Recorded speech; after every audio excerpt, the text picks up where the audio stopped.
여러분 안녕하십니까? 성전에 올라오신 여러분들 주님의 이름으로 환영합니다. 특별히 우리 남 집사님, 그 다음에 우리 김신일 집사님 두 가정이 우리 또 문막교회 오게 하셔서 이렇게 또 음악으로 또 빛내주셔서 감사를 드립니다. 두 가정마다 하나님의 은혜가 늘 함께 하시기를 바랍니다. 저는 오늘 2시 반에 일어나서 또 좀 설교 준비 좀 하다가 또 이렇게 새벽에 또 신문을 돌리고 또 왔는데 우리 집 사람이 오늘이 뭔가 하면 오늘이 제 생일입니다. 저는 음력으로 생일입니다. 그런데 우리 큰딸이 수원에 있는 큰딸이 또 오늘 생일입니다. 그러더니 우리 집 사람이 하는 말이 이 미역국을 큰딸한테 갖다 줘야 된다. 그래서 제가 부랴부랴 신문을 돌리고 오자마자 눈 붙일 겨를도 없이 제가 이 말씀을 집중을 하다 그 옆에서 12시가 지나고 1시가 지나니 언제 끝나느냐. 그래서 그렇게 하다가 2시 반에 이 설교 작업을 마치고 그때부터 이제 차를 몰고 수원으로 갔다가 조금 전에 도착을 해서 그 미역을 전해주고 왔습니다. 이 부모, 어머니 사랑이 뭔지 그 얼굴도 못 보고 그냥 문 앞에만 놓고 이렇게 왔습니다. 감사하게 이렇게 우리 딸과 제가 생일이 이렇게 음양으로 같은 날은 처음이거든요. 그래서 하나님께 감사를 드립니다. 오늘은 엠마오로 가는 두 제자라는 제목으로 같이 은혜 받는 시간 갖도록 그렇게 하겠습니다. 우리 누가복음 24장 13절 14절입니다. 우리 다 같이 읽도록 할까요? 그날로 그들 중에 시작. 그날로 그들 중 둘이 예루살렘에서 25일이 되는 엠마오라 하는 마을로 가면서 이 모든 된 일을 서로 이야기하더라. 그들이 가는 마을에 가까이 가매 예수는 더 가려 하는 것 같이 하시니 그들이 강건하여 이르되 우리와 함께 유하사이다. 때가 저물어 가고 날이 이물이 길었나이다 하니 이에 그들과 함께 유하러 들어가시니라. 그들과 함께 음식 잡수실 때 떡을 가지사 축사하시고 떼어 그들에게 주시니 그들의 눈이 밝아져 그인 줄 알아보더니 예수는 그들에게 보이지 아니하시는지라. 그들이 서로 말하되 길에서 우리에게 말씀하시고 우리에게 성경을 풀어주실 때 우리 속에서 마음이 뜨겁지 아니하더냐 하고.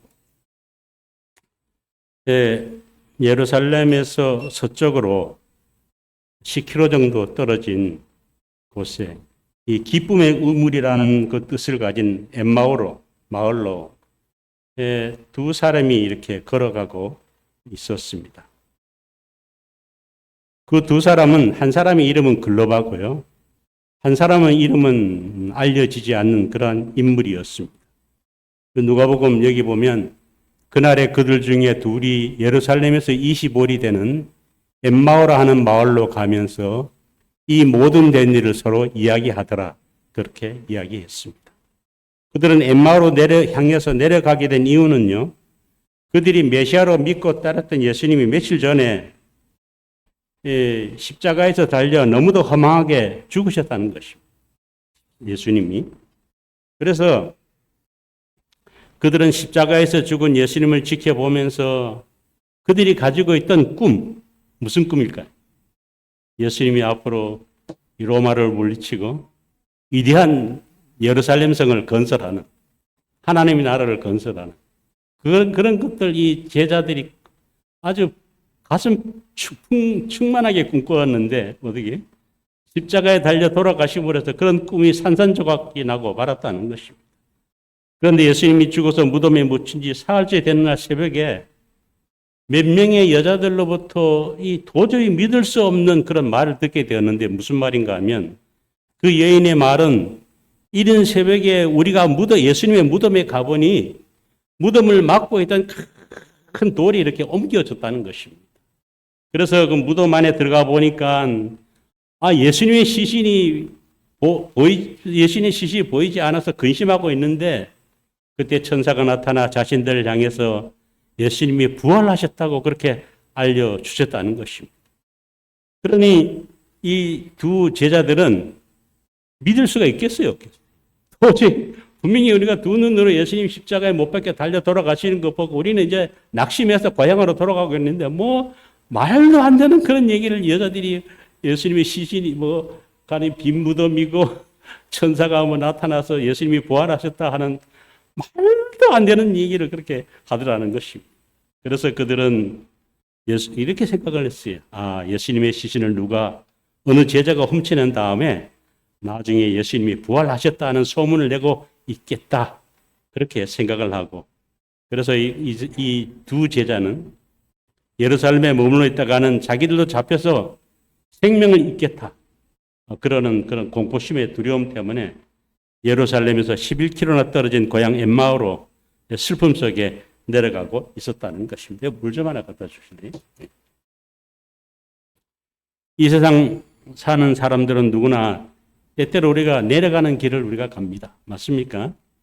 어떤 사람은 주식을 폭락으로, 어떤 사람은 사업을 실패로 내려가는 인생들을 이렇게 겪고 있습니다.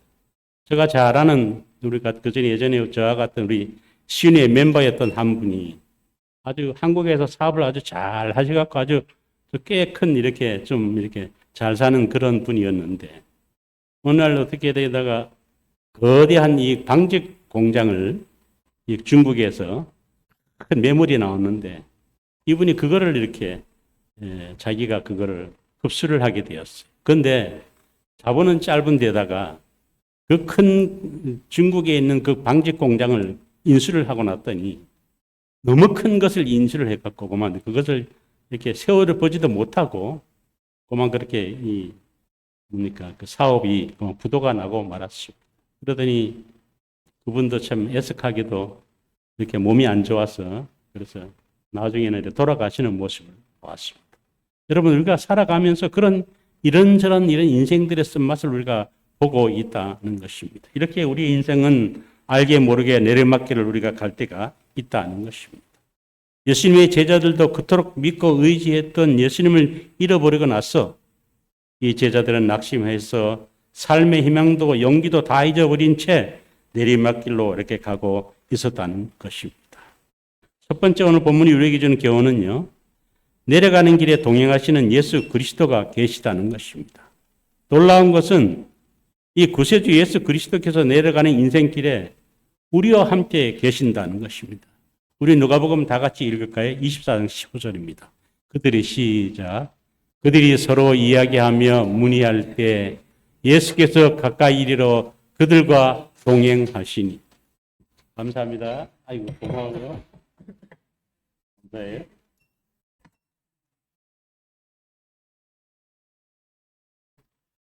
원래 두 제자는 예수님이 로마 압제에서 저들을 해방시켜줄 메시아로 알았습니다.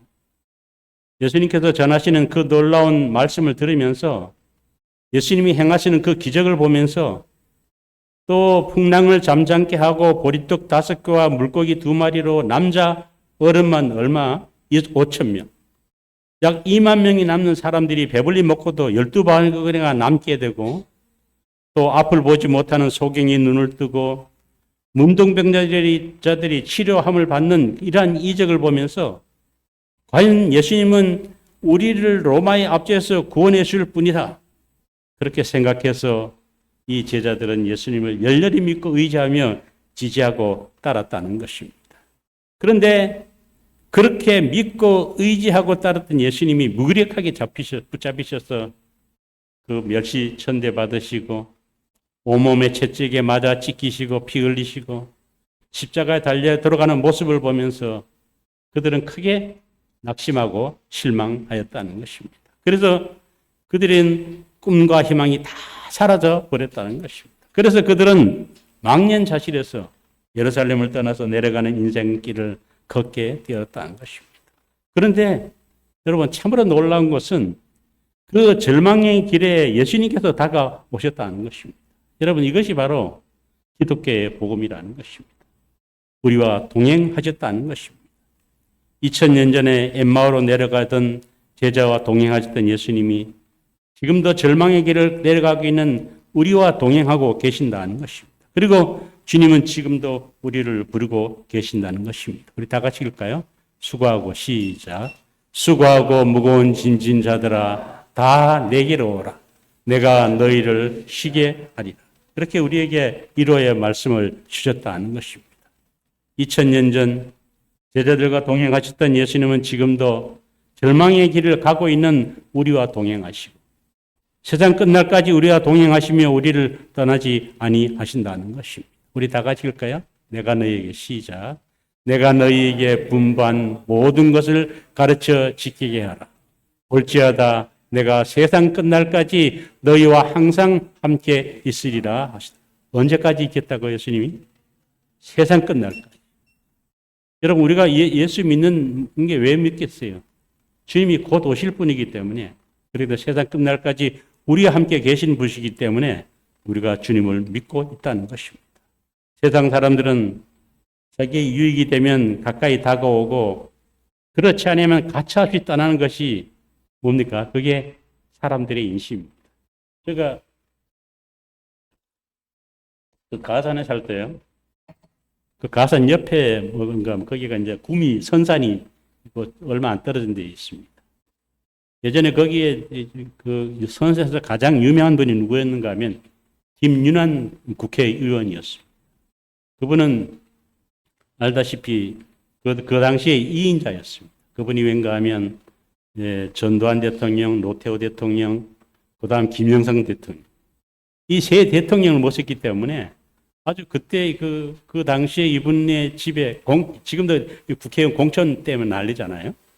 그때 공천 때가 되면 그 신문에 의하면 그래요.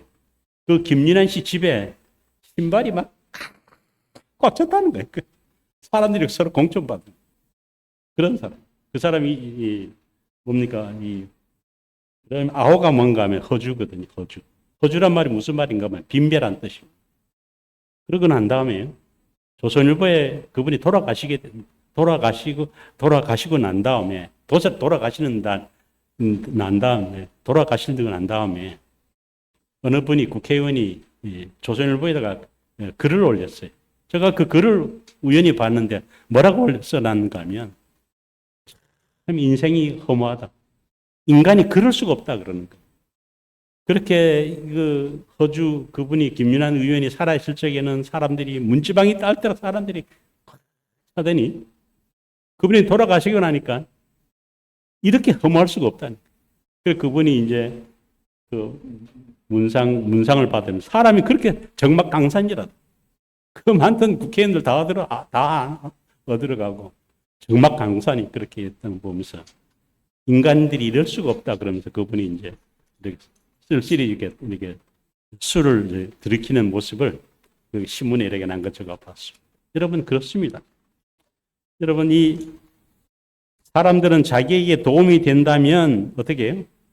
자기에게 막 몰려옵니다. 하지만 뭡니까? 도움이 안 되면 그대로 등을 돌리는 것이 이 세상 인심이라는 것입니다.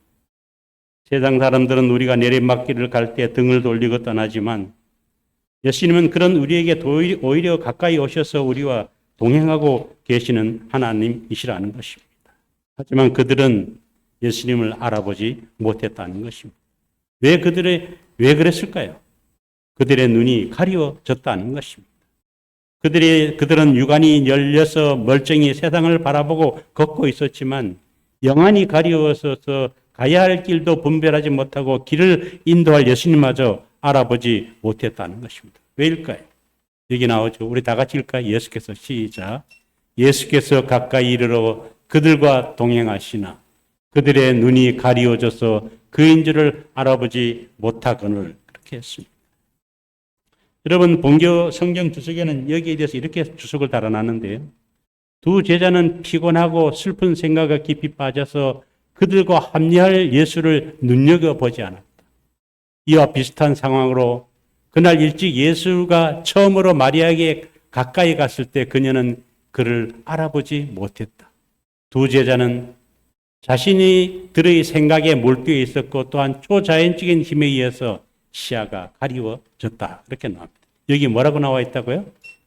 두 제자가 정말 자기 뭐 생각만 하고 있었어요. 내 생각만 하고 있었어요.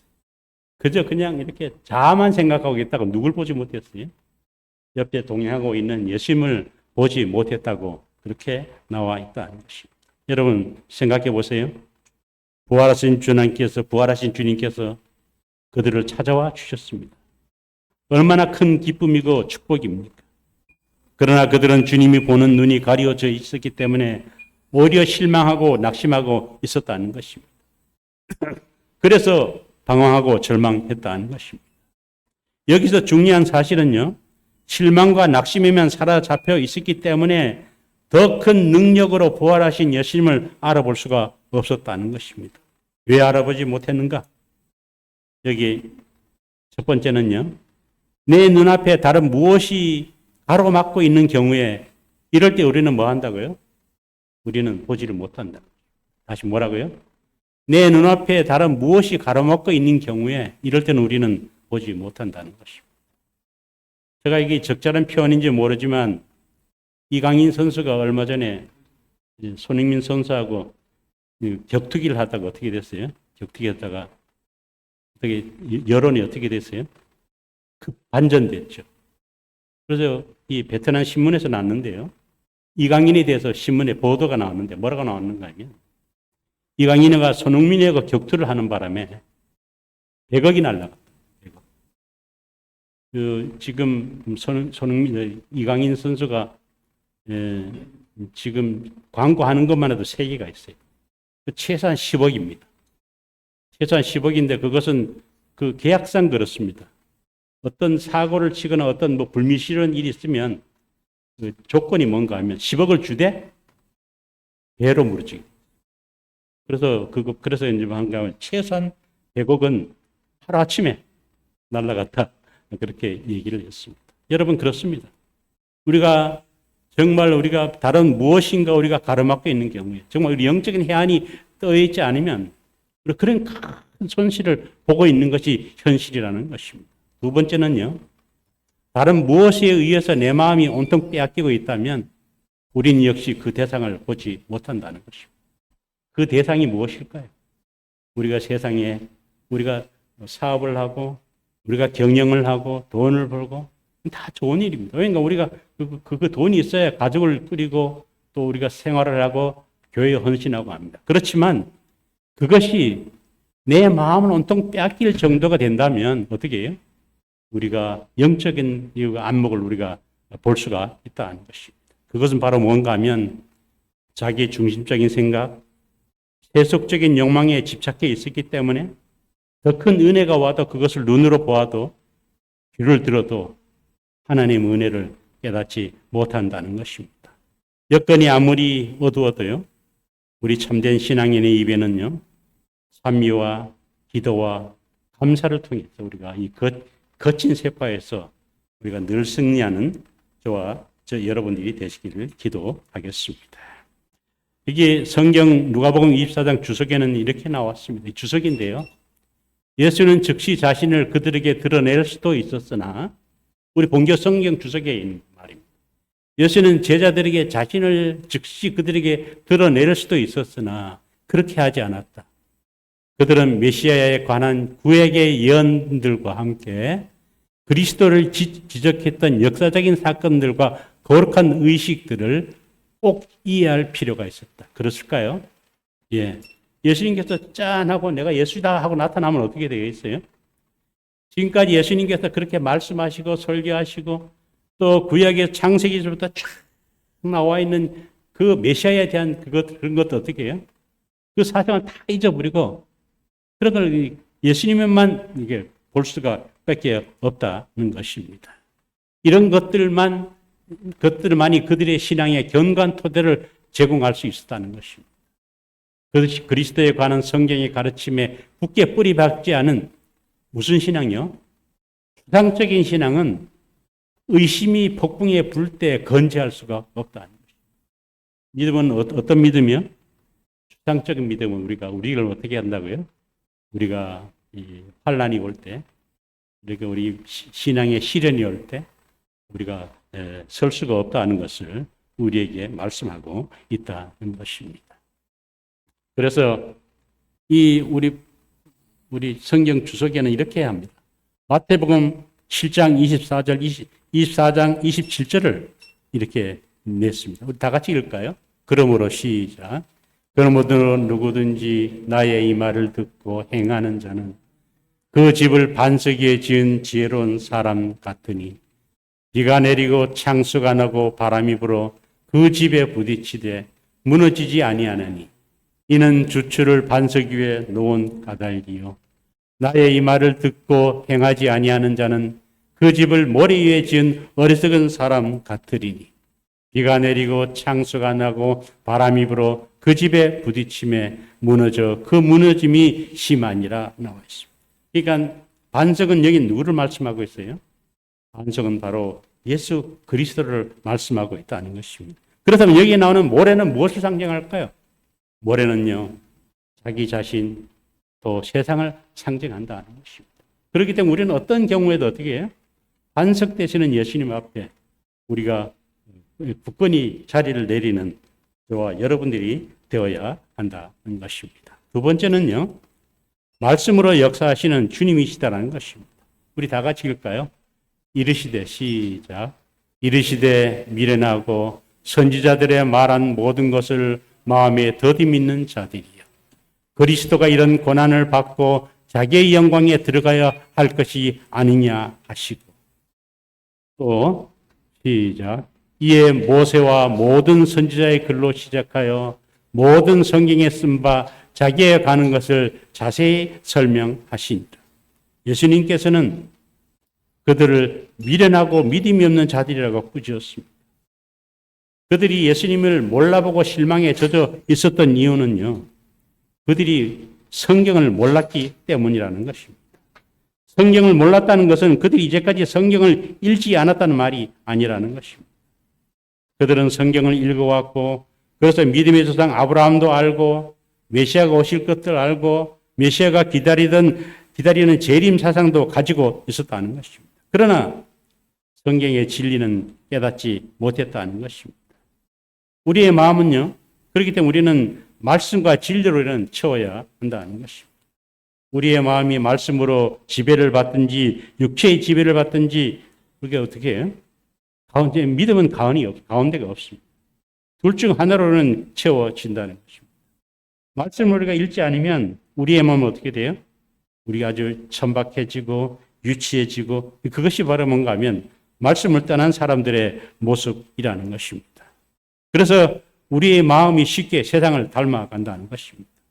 그래서 성경 말씀 우리에게 이렇게 권면합니다. 우리 다 같이 읽을까요? 날마다 시작. 날마다 우리 짐을 지시는 주 곧 우리의 구원이신 하나님을 찬양하라. 또 밑에 읽을까요? 시작. 우리에게 날마다 일용할 양식을 주옵시고. 여기 뭐가 나와요? 가장 중요한 게 뭐예요? 날마다. 여러분, 일주일이 아닙니다. 여러분, 3일이 아닙니다. 날마다 구해야 됩니다. 왜 그럴까요? 누가복음 2장 42절 50절에 보면 6월절에 마리아와 요셉이 어린 예수님을 데리고 어디로 갔는가 하면 6월절이 됐어요. 예루살렘으로 올라갔어요. 여기 이렇게 나와요. 시대의 소망에 있는 말씀이거든요. 친지와 함께 여행하는 기쁨에 몰두되어서 밤이 되기까지 예수가 없는 것을 알지 못했다. 누가요? 마리아와 요셉이 예루살렘 성전에 올라와서, 그때 여러분 성경학자들에 의하면 6월절이 맞으면 예루살렘에는 사람들이 얼마나 모이는가 하면 200만 명 정도가 모입니다. 그러니까 거의 이스라엘 백성들이 거의 다 모인다 해도 과언이야. 200명 정도가 모이기 때문에 여러분 얼마나 그래서 여러분 그 시대 소망에 보면 그 봄에 예수님의 마리아와 요셉이 올라갈 적에 친지들하고 올라갈 적에 얼마나 즐겁게 얘기하면서 올라갔는지 모릅니다. 그런데 마치고 6월절 절기를 마치고 내려갈 적에 그나마 내려갈 때 뭐예요? 여기 나는 것처럼 여행하는 기쁨에 몰두에 되어서 밤이 되기까지 누구를 잊어버렸어요? 예수님을 잊어버렸어요. 그래서 여러분 예수가 없는 것을 알지 못했다. 그래서 어느 저 하루길을 내려가고 밤중에 돼서야 그 뒤에서야 누구를 찾았는가 하면 아기 예수님이 12살 먹은 예수님을 찾았는데 예수님이 없었다는 것입니다. 여기 시대의 소망이 이렇게 나옵니다. 하루를 등한히 함으로 그들은 사흘 동안 슬퍼하면서 찾아요.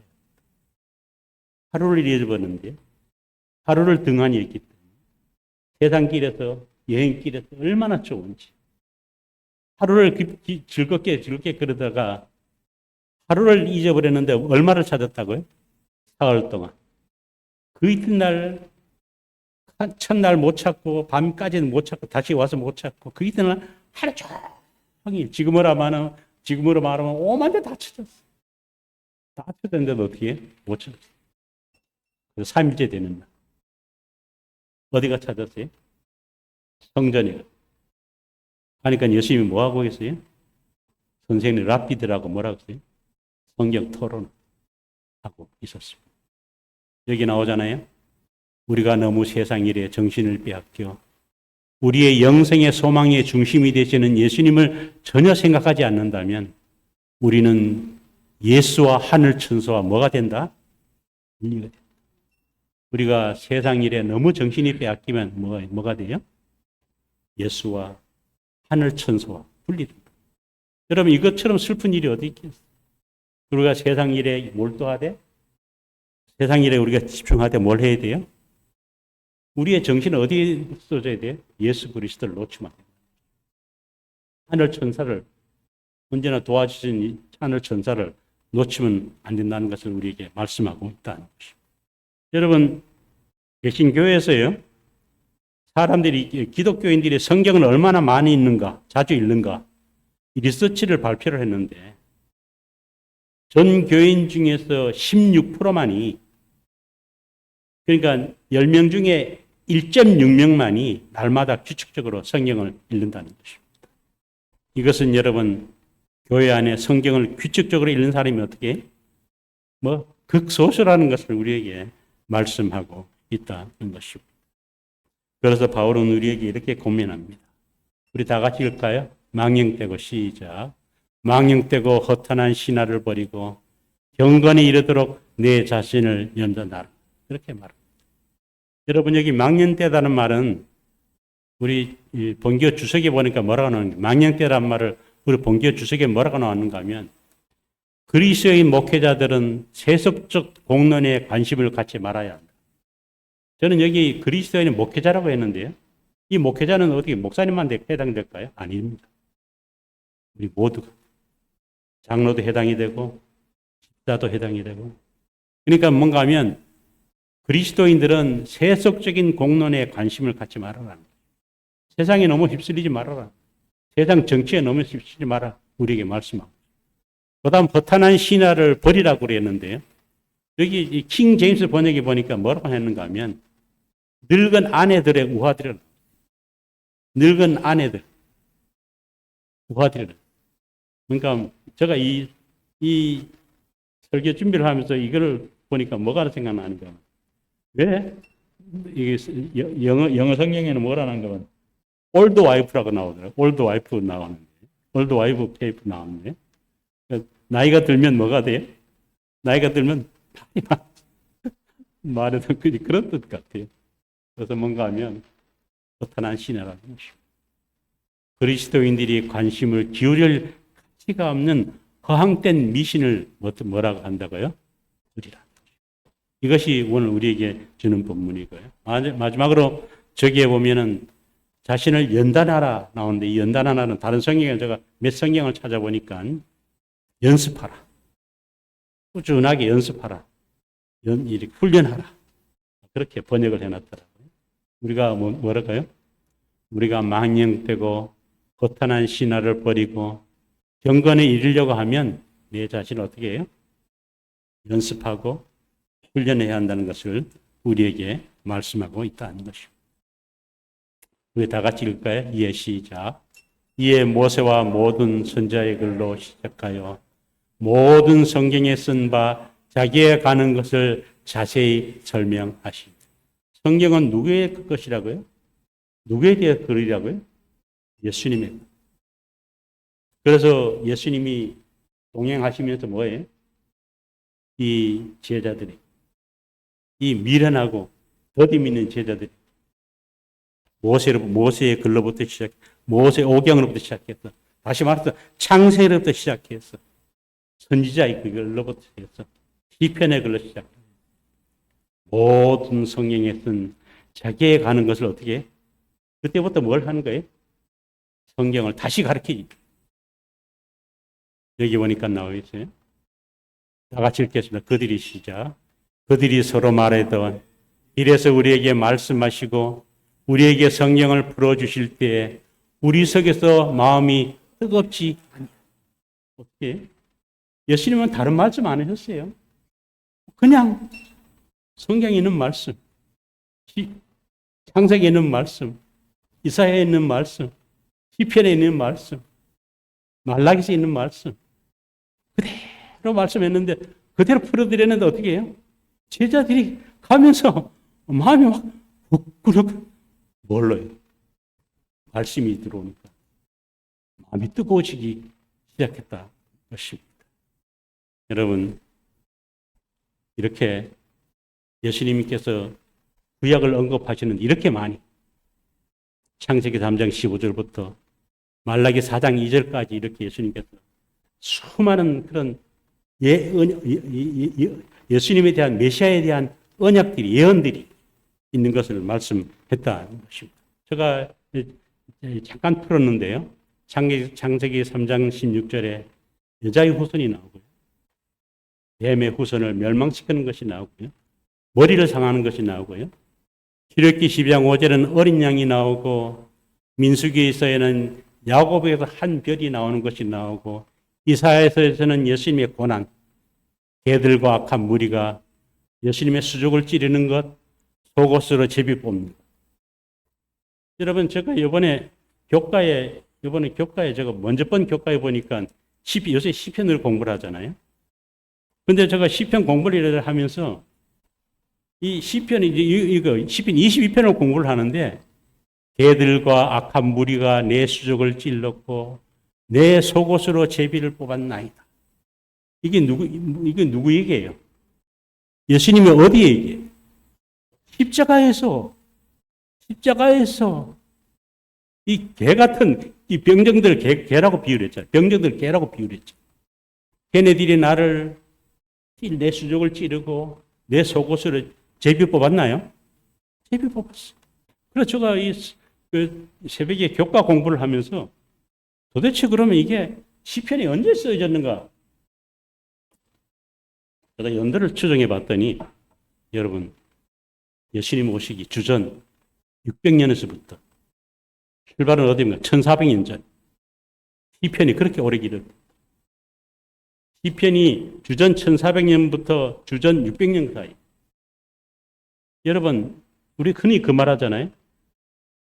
우리가 점쟁이들 내일 하루만 먼저 맞추면 뭐가 돼?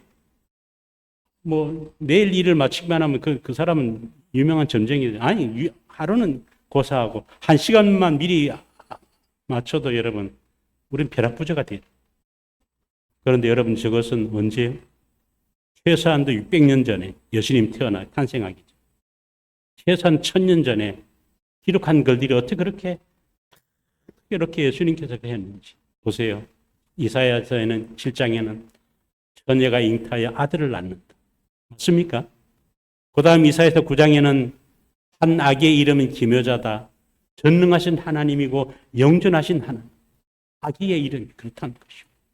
그 다음에 또 뭐가 있어요? 이사야서 또 그가 찔림이 나오고 예레미야서에는 다윗에게 의로운 가지를 일으킨다. 그 다음 미가서 5장 2절에는 베들레헴 유대 족속에서 베들레헴 유다에도 뭐가 나온다고?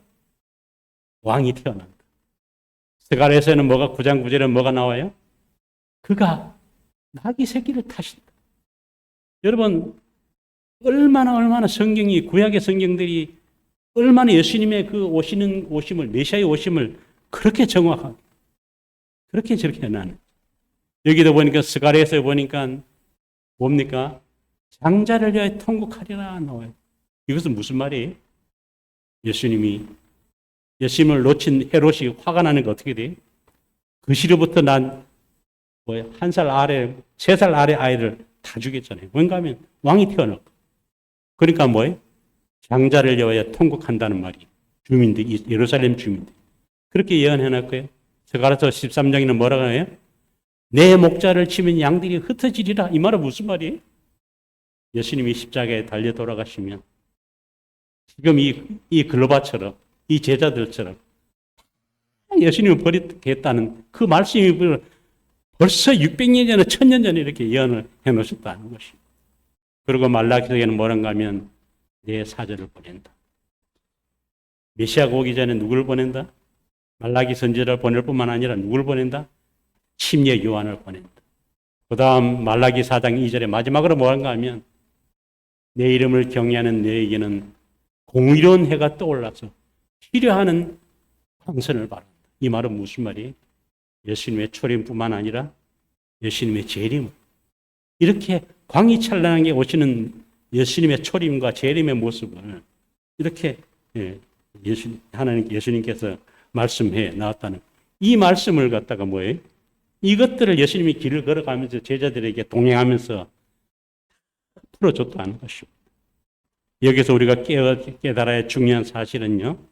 이때 하신 주님의 말씀을 그들이 모르던 새로운 말이 아니라는 것입니다. 그 말씀은 그들이 그리스도의 탄생과 십자가의 권한과 그리고 부활의 말씀이었다는 것입니다. 그때 그들의 마음이 뜨거워졌다는 것입니다. 그래서 그제서야 뭐가 돼요? 눈이 밝아져서 어떻게 돼요? 예수님을 알아보게 되었다는 것입니다. 우리 다 같이 읽을까요? 그들과 함께 시작.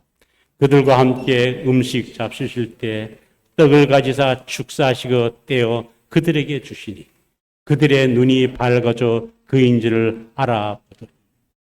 여러분 뭐가 우리의 눈을 밝혀준다고요? 말씀. 여러분 제가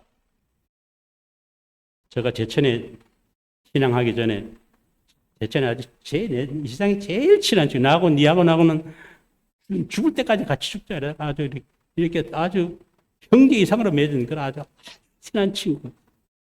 그 친구를 밤에 만나러 가고 이제 밤 12시 1시까지 술이 이래 거나기래 제천 뭐 주막에서 이렇게 돼서 먹고서는 제가 이제 친구는 이제 가고 시골에 있으니까 가고 저 두학이라는 데서 글로 가고 저는 이제 쌍용을 와야 되는데 쌍용 차가 새벽 5시 반인가 있더라고요. 그래 술이 이래 돼갖고 술이라면 안 되겠지만 하여튼 이래 돼갖고 하여튼 그래 돼갖고 제가 어디 좀 따뜻한 데 없나 하다가 뭐 있어요. 역전 옆에. 그래서 거기서 제가 들어가서 잤어요. 따뜻하더라고요. 아 따뜻해. 그래 일어나갖고 5시쯤 돼 일어나갖고 이제 역에 나갔어요. 역에 차표를 끌어 나가니까 사람들이 내가 딱 가자마자 쫙 그 모세의 기적처럼 갈라져요, 사람들이. 팔이 갈라져요. 그래서 개찰하는 데까지 쫙 갈라지더라고. 이상하다. 표를 끊었어요. 왜 그럴까? 그래서 차를 타고 쌍용역에 와서, 쌍용에 내려서 집에 와서 딱 거울을 봤더니 여기서부터 밑에까지 까맣더라고요. 요 얼굴서부터. 내가 어디 장가면 연탄, 석탄 재놓는 데 있잖아요. 그 속에 들어가, 저가 그거. 얼마나 따뜻한, 술이 이렇게 되니까, 제가 이불 같더라고요, 이불. 그래서, 여러분, 여기 나오잖아요. 제가 이 말씀만 아니면, 우리 집 사람이 늘 저한테 하는 얘기. 당신은 당신이 예수님 안에서 당신 40에 벌써 이렇게 됐다. 여러분, 뭐가 우리의 눈이 밝아져요? 말씀. 우리의 눈을 밝아주게 하고, 우리를 신사가 되게 하고, 우리를 영안의 눈을 뜨게 하고, 우리를 하나님의 나라로 우리가 인도한다는 것입니다. 여러분, 우리 이거 말 다 같이 읽을까요? 시작. 그들이 서로 말하되 길에서 우리에게 말씀하시고 우리에게 성경을 풀어주실 때에 우리 속에서 마음이 뜨겁지 아니하더냐. 말씀이 어떻게 돼요? 뜨거운 거예요. 말씀이 함께하면 어떻게 돼요? 저는 교과 공부를 이렇게 할 때마다 어떤 데는 막 요새 난 시편이 그렇게 아름다운 줄 몰랐어요. 시편 이렇게 새벽에 공부를 하다 보면 마음이 막 뜨거워지면 야, 세상에 이런 말씀들이 있구나. 저 스스로 놀라. 여러분, 말씀이 그렇다는 것입니다. 이렇게 이렇게 말씀이 우리를 뜨겁게 한다는 것입니다. 우리에게 마지막으로 창세기 28장 15절입니다. 주님께서 우리에게 약속하셨습니다. 다 같이 읽을까요? 내가 시작. 내가 너와 함께 있어 내가 어디로 가든지 너를 지키며 너를 이끌어 이 땅으로 돌아오게 할지라. 내가 내게 허락한 것을 다 이르기까지 너를 떠나지 아니하리라 하신지라. 여러분 이 약속을 믿나요? 아멘인가요? 이제 주님께서 곧 오십니다. 우리를 위해서. 그래서 여러분 우리가 뜨거워진 마음으로 말씀과 상고하다가 주님을 만난 저와 여러분들이 되기 바라면서 말씀을 마치겠습니다.